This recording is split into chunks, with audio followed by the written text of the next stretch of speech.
I've done everything there kind of is to do in the rock and roll world.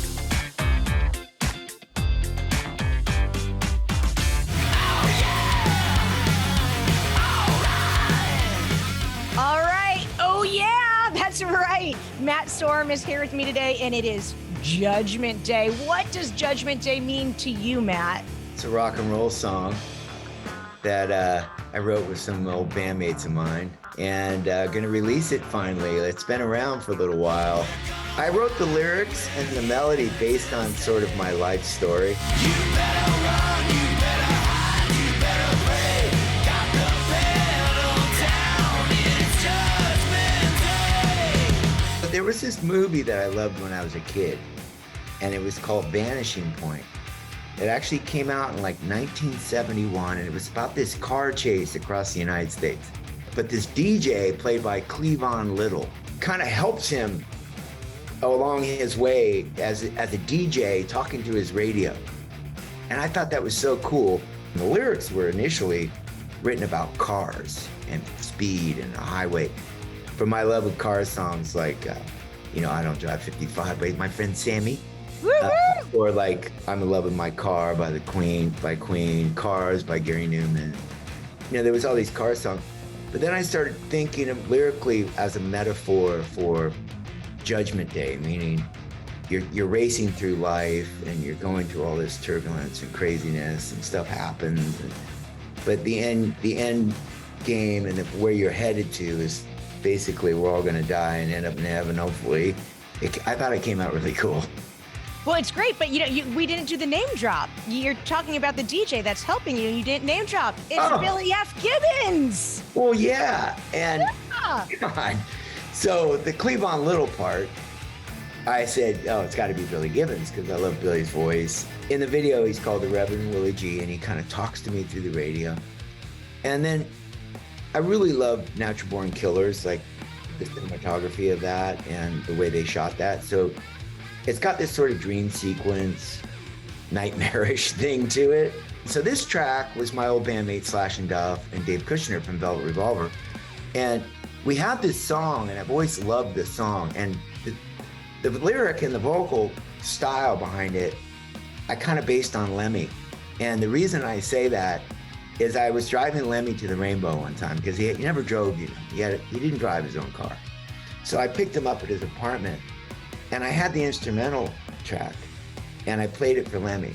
So this track's been around for a few years before Lemmy passed, and I played it for him, and Lemmy goes, "I want to sing on that. I want, which would have been amazing." But so when I went to sing the vocal, I'm like, I'm just gonna put the spirit of Lemmy into this and throw down the most gravelly rock and roll vocal I could conjure up.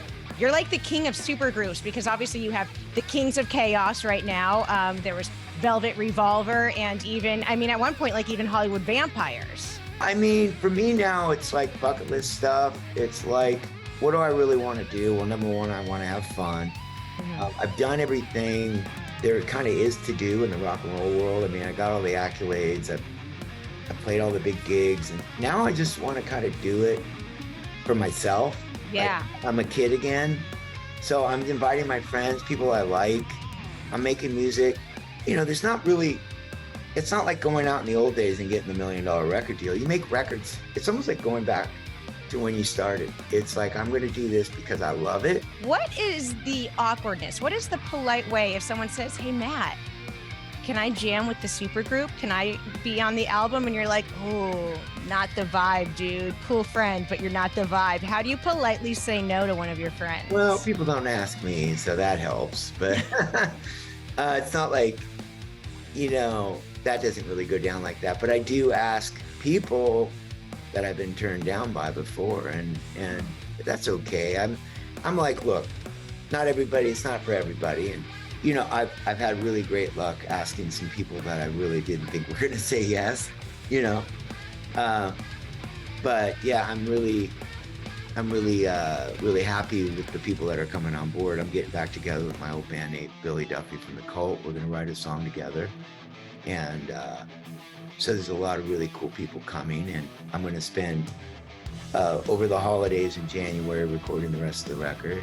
All right, so the new song from Kings of Chaos, Matt Sorum's supergroup band, it is called Judgment Day. The video is really rad, and there's fire breathing in it as well.